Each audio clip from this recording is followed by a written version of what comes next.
Socrates presents himself as a simple fellow in the text, but he's also capable of great stylistic facility and rhetorical flourish.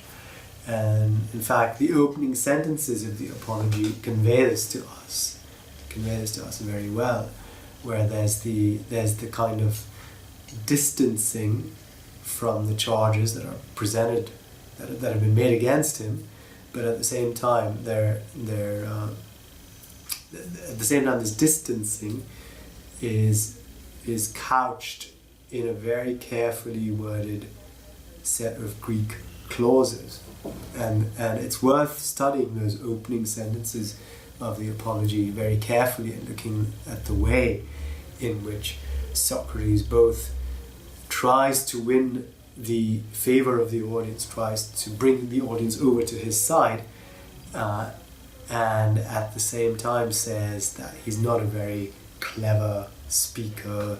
He doesn't really use fancy rhetorical and stylistic devices in his speaking. But of course he does. And we know that from the Apology too. We know that again from various moments in the Apology where we can see him speaking with a great deal of polish.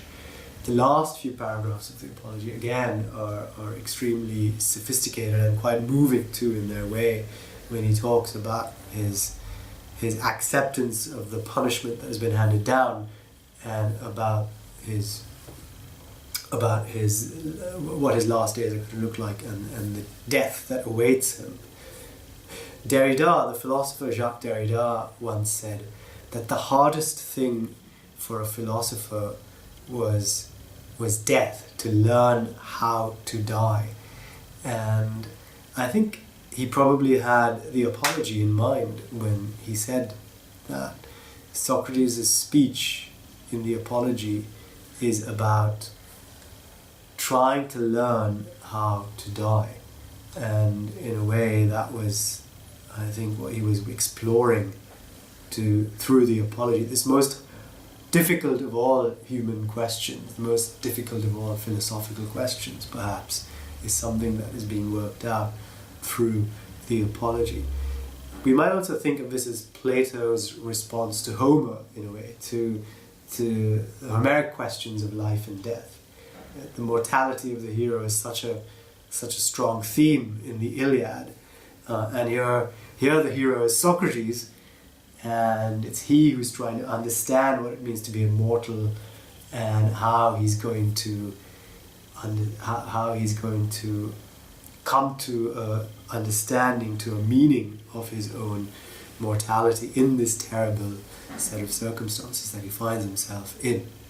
So we want to be careful when we read Socrates saying things like he's a simple fellow and that he doesn't really draw on sophisticated thoughts or rhetoric or language. He's actually exploring the most profound and the most sophisticated of questions in a language that is also quite difficult and challenging.